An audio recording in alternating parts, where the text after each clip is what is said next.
all know a guy who only occasionally shaves for big occasions, and it's because that occasional shave really hurts. It's the time of year for big occasions, and yet there he is, suffering with that cheap drugstore razor. Let's help him out. Henson Shaving's line of razors, built with aerospace precision, deliver a smooth shave your dad, brother, and even son can enjoy, eventually. With replacement blades just 10 cents each, you'll buy it once and they'll use it for life. How's that for the perfect gift? Celebrate with 100 free blades on your first purchase, and no subscription headaches. HensonShaving.com/holiday. Don't forget that your skin is your largest organ, and the sun can be your skin's worst enemy. Dermatologist-recommended Neutrogena products offer the ultimate protection for your skin. From makeup remover wipes to Hydro Boost Water Gel Facial Moisturizer, BJ's has your entire lineup of Neutrogena skincare products. And now through December 3rd, save $4 on any Neutrogena product at BJ's. Love your skin back and save now through December 3rd, only at BJ's.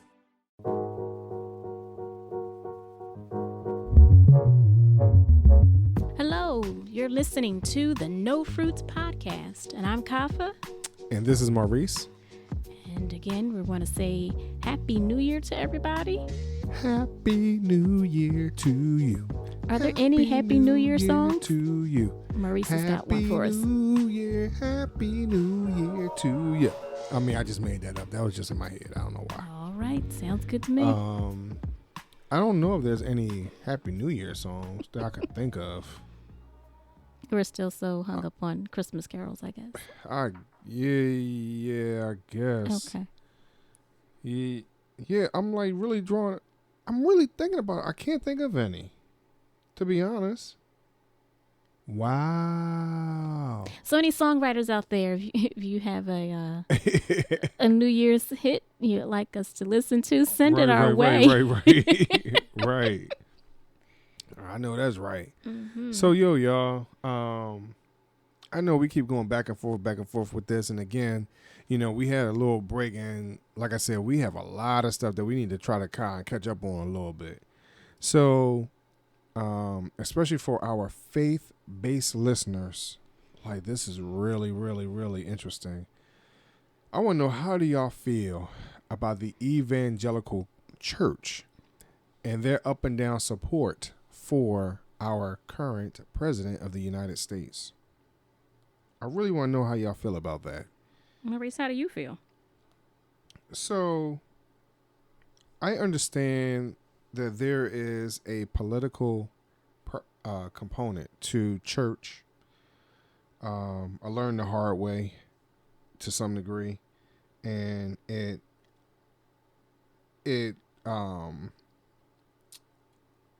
assists in some of my church hurt, as some people, as others may have experienced. But also in this, it really shows, I believe, the divide. I think more than ever, as far as my lifetime, I'll put it like this. And I was born in the mid-'70s. In my lifetime, this is a true, in my opinion, blatant show of really where the church is in relation to social, economic, racial, and cultural divides, in my opinion. Mm-hmm. And because, unfortunately, our president, even though he does not necessarily verbally talk about any divides when it really comes down to it, but things that he really shows support for, I think actions speak louder than words. Okay.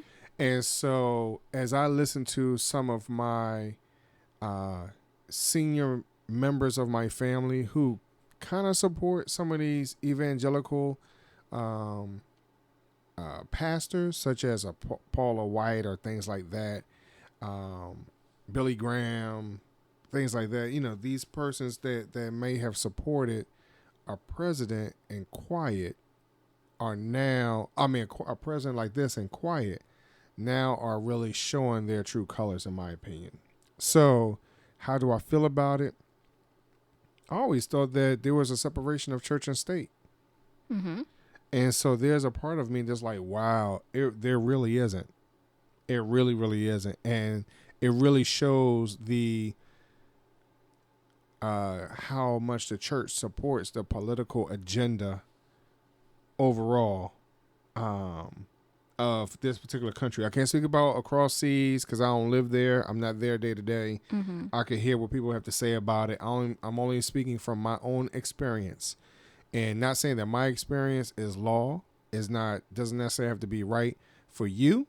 And you could say, hey, well, Maurice, that's not reality. Well, it's a reality for me because this is the way I see it through my eyes. Okay. Until we have a true discussion, which is the No Fruit Podcast, about how we're building the fruit of whatever we're trying to put together.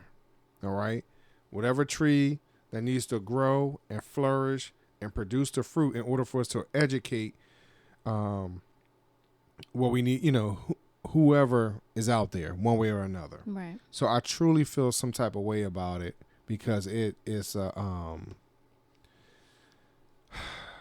you realize how much how involved the church really is in reference to some of these divides that I mentioned earlier. I mean, I think the church and the state constitutionally are separate.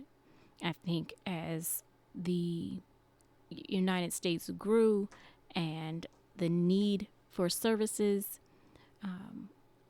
grew and expanded, churches stepped up and became businesses where they were offering services, and those services were compensated by the government. So I think the reason why some churches have more say is because of their business state and everything. A lot of churches have a nonprofit arm outside of them being a religious institution. Right. They run daycares, they run food, banks.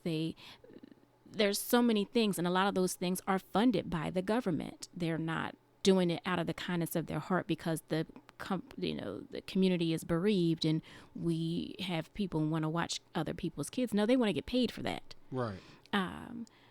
The church is not doing things and helping people to sign up for housing and get toys for their kids. They're not doing that out of the kindness, totally out of the kindness of their heart. A lot of that, they are writing grants for it. They're getting, funding from corporations and from the government that pads their pockets a little bit and gives them funding so that they can do these types of services in the community. So in that, the church or the subsidiary of the church being the nonprofit are doing business with the government. So they're not separate. So I think that's where things begin, because now I have to be careful of what I say and what I do, and I have to support the person or the institution that's paying my paycheck. Right. So if whomever is in leadership is tooting this horn and saying this is the way we're going to go, if that person is the one that's going to send you the check, then I'm on board kind of with them, and I think that's what all of this has come down to, that people kind of sway which way the wind is blowing. That people are lukewarm. Right. And the Bible talks a little bit about being lukewarm. Right. That I'm going to spew you out. Right. Because you have to be there, either be hot or cold. You can't be lukewarm in it. And that's not only just about, knowing Christ and living that life of being a Christian, but I think in this as well, like, church goers and church leaders, if we're doing this because we want to do it because God tells us to do it to help, those who don't have, well, why are we charging them? Well, so here's the thing. And I'm listening to you talk about you have some really, really good and valid points. Thank you. One of the things, more especially this whole piece of being lukewarm, I think that's a easy and safe way of just living, because then,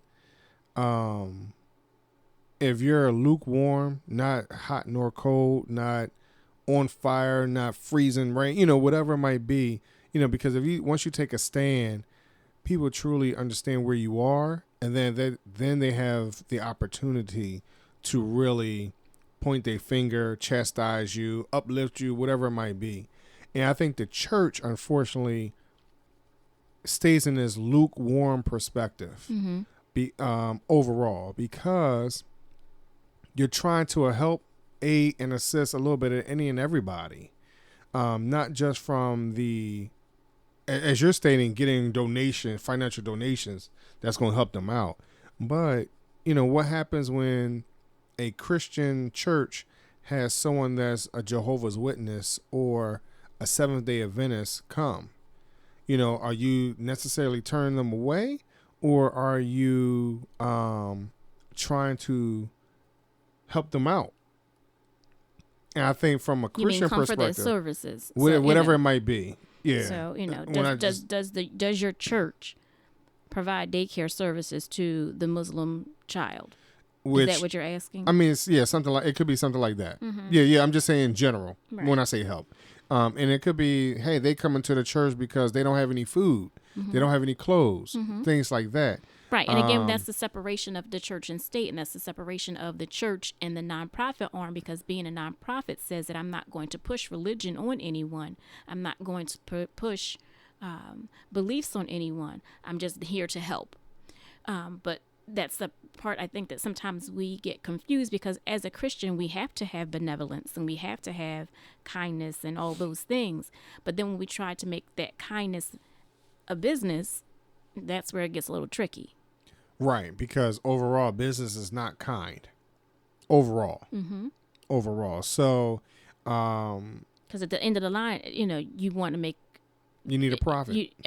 Or if you're a nonprofit, you want to make ends meet. So, you want to make sure all your bills are paid. Right. So, again, like you said, hey, I'm not just going around and serving and everyone a meal. Right. I'm looking for a way to purchase the food, to heat the food, to get the food out to the people, all those things. Does someone need to be paid for that labor? It continues on. And I'm not knocking the church totally that they are looking to get paid. Again, pay Caesar what's, owed, but, right. But as you're saying, keep their lights on too. Right. And hey, you were a church administrator, and you and I both understand, everything from a roll of paper towels to the heat is very, very important, not alone just the musician and all those. It's a quite complex business. And I think that's the part that people kind of lose track of. Mm-hmm. That just because you're only there on Sundays does not stop the other 6 days of the week. Right. And even on a Sunday, you could be there for 2 hours, 3 hours. Then what happens the other 21 hours, right. 20 to 21 hours when you're not there? So to be a good steward of that property that the church owns, churches started offering other services throughout the week, whether it was a daycare, or whether it was after school programs, or whether it was a senior citizens program where seniors could come meet. I understand all of that. But again, your thing is, well, how come the church and the politicians are kind of commingling things? And I'm just bringing up the fact that, hey, the church is doing business with them. So that's kind of where it stands. I think, and maybe where it kind of got started, I'm not quite sure, but so that's just where things are. I don't know what to say about them. I think going back to what you stated in the very beginning, which is understanding where your bread is being buttered. Mm-hmm. So if I know I'm going to support this person, their agenda, and if I can get my group of people, in most cases, my group of people, to support you, that's a quick way for you to get, and I'm just going to throw this number out there. I know right now, I think this will be above average number for a church, would be 100 people on a Sunday. Mm-hmm. It seems like right now. But if I have 100 people on a Sunday, and I can influence my flock to support you and your agenda, the question is, how do I benefit from that? Some people, depending on the church, they'll be able to benefit from relaxed taxes, Mm-hmm. as you stated, maybe some federal funding somewhere, grants, whatever it might be. help us be the gatekeeper for this particular grant. And people coming to, they apply to us and not to, so many different ways of working. I mean, that. one thing that when you were a church administrator, you were the hub for the Census Bureau. So, yes, we were one of them. So how did you get that? That wasn't just because you filled out some application and was randomly picked.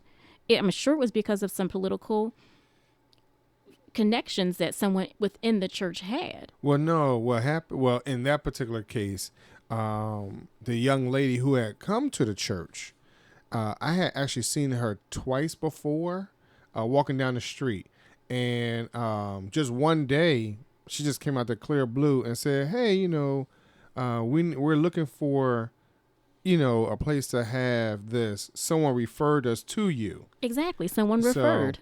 But I'm not. I don't totally recall. I don't believe the person who referred was a total member of the church. But like you're saying, there was some type of referral, because I do believe, now that I remember, I'm starting to remember. I believe the young lady was referred to as by the block captain of that particular one of those blocks in that particular neighborhood. She had and block captains are political. Block captains meet and they meet with city council.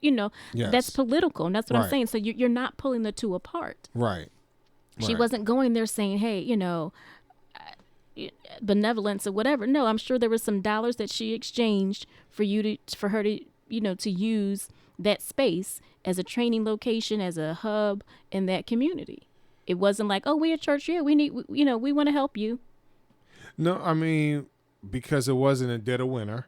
I mean, and the Census Bureau did understand, like, hey, in order for us to hit this particular group of people in this particular neighborhood, we need a place to train these persons, because we were training at one time, and then after they had finished the census, during the census is when we started to slow down and we didn't see them again. So yes, I mean, so there were some funds being exchanged on the premise of them renting our space, because they needed a big space for like 75 people, whatever it was, for their trainings.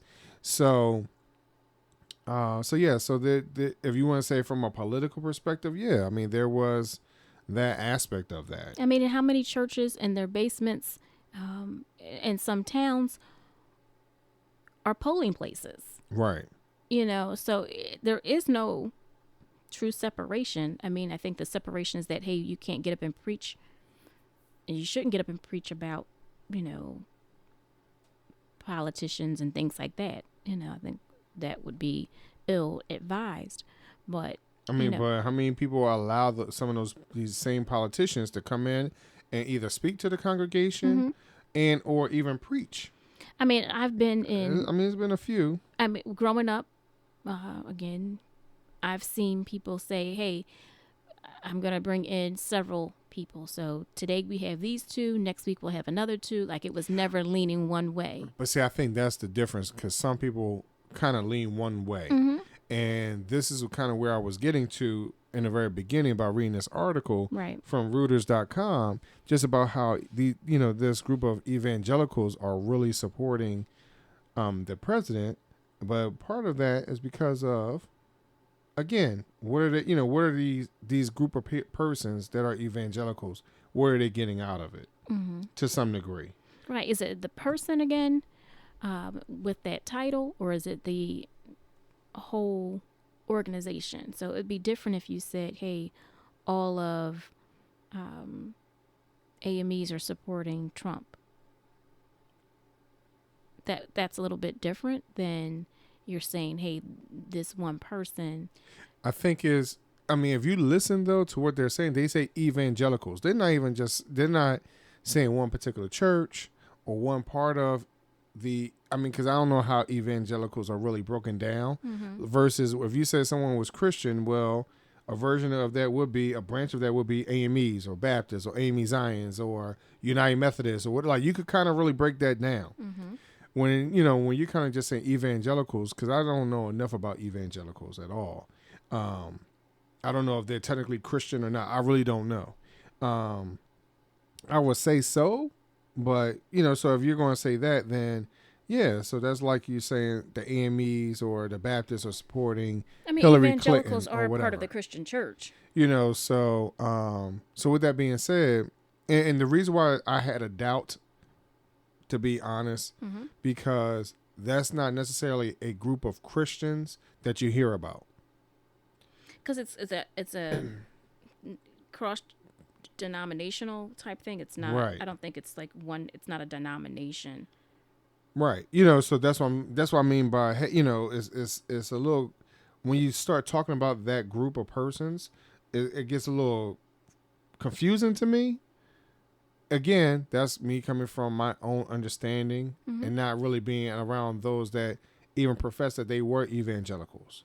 I mean, and the reality for me, I didn't really hear evangelicals until Trump was running for office. Right. You didn't hear that word. And he was like, oh, well, even the evangelicals support me and they like me and whatever. So I don't really know where that's coming from.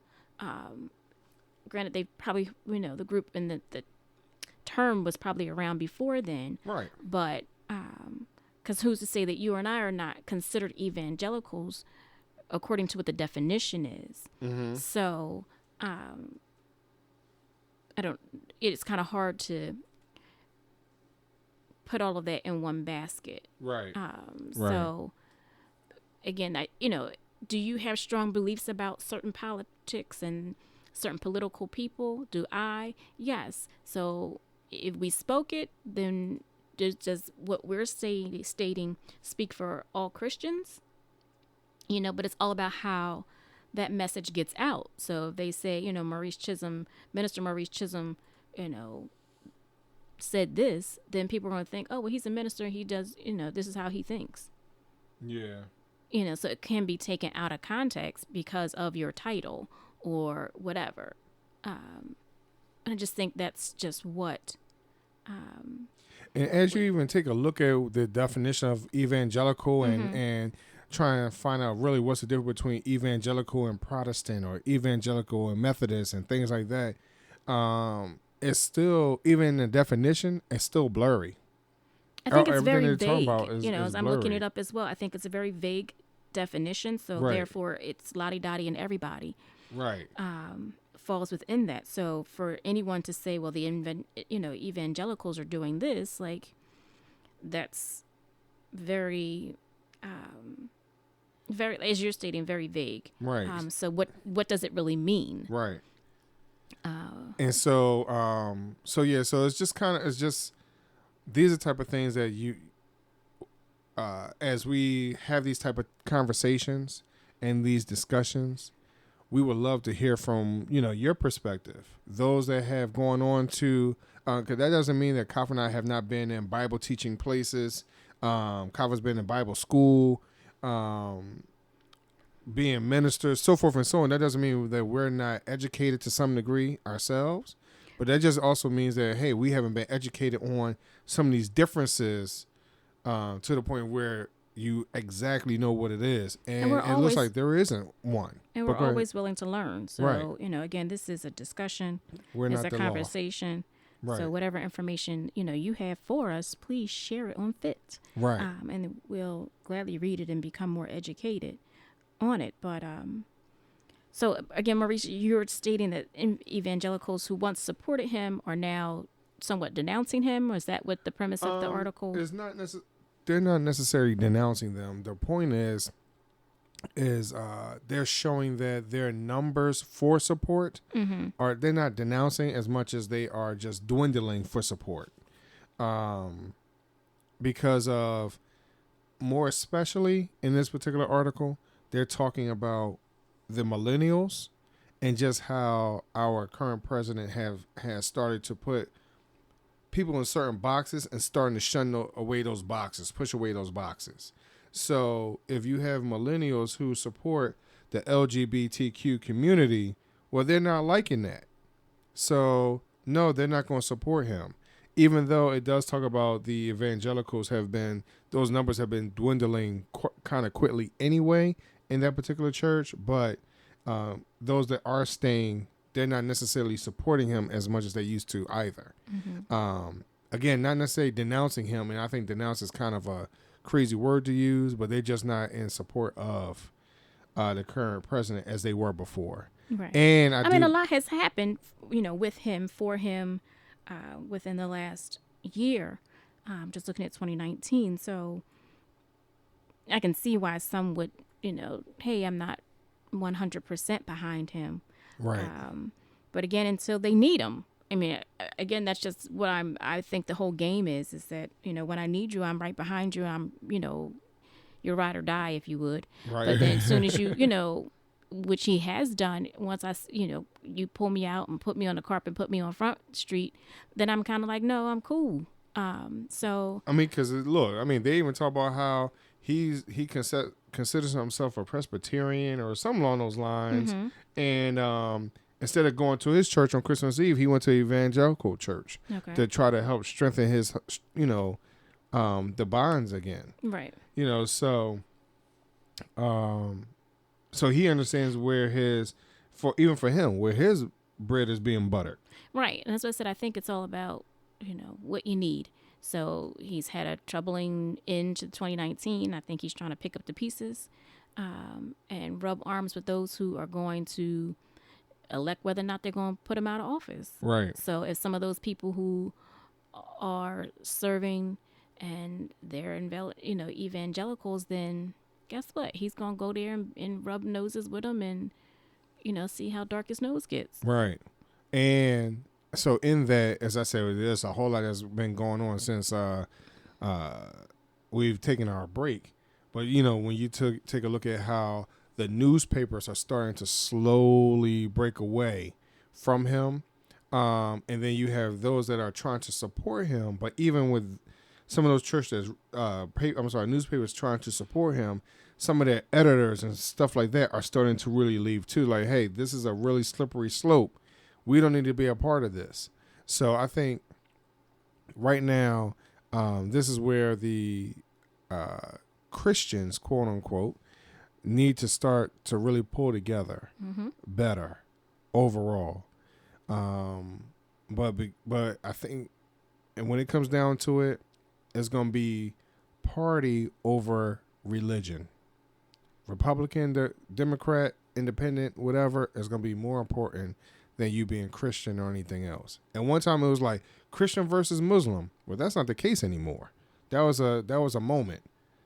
That doesn't mean it doesn't still feel that way from time to time, but it's not as pressing as now Democrat versus Republican, rich versus the poor. How many evangelicals are being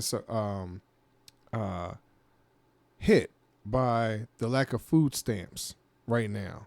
Like, it's so many different things, as you stated, Kav, about just the support. Where's our support coming from? You really don't know what the needs are and where they're going to try to get that support from. So do they need to butter up our president just so they can get their services, keep their services? I don't know. I don't know. So, I mean, 2020 is also an election year. So if you haven't registered, and please, it's a lot that you need to think about during 2020. Right. So it's an election year. So hopefully things will change and we'll see. But if not, continue to pray. Pray for your president. Pray for all your leaders of the country. They sure do need us at a time such as this. And pray for the world, because the world is looking at the United States. Right. Because the United States boasts of being the best country and being ever. Number one and being the richest and being, top of this and top of that. But a lot of the world is looking at us differently. So most definitely, those, saints, please pray. Pray for our leaders. Pray for our leadership. Pray for one another. Mm-hmm. It's time to really see things better in 2020. Right. So most definitely pray. Pray without ceasing. Yes, most definitely. So, y'all, is that time? It is. Aw. And yeah. So just make sure you tune in next week to us. Yes. And you could hear some more from us. And once again, we have a lot coming your way this season. And we really, really, truly thank y'all, and we love y'all. We love you. God bless you. Peace.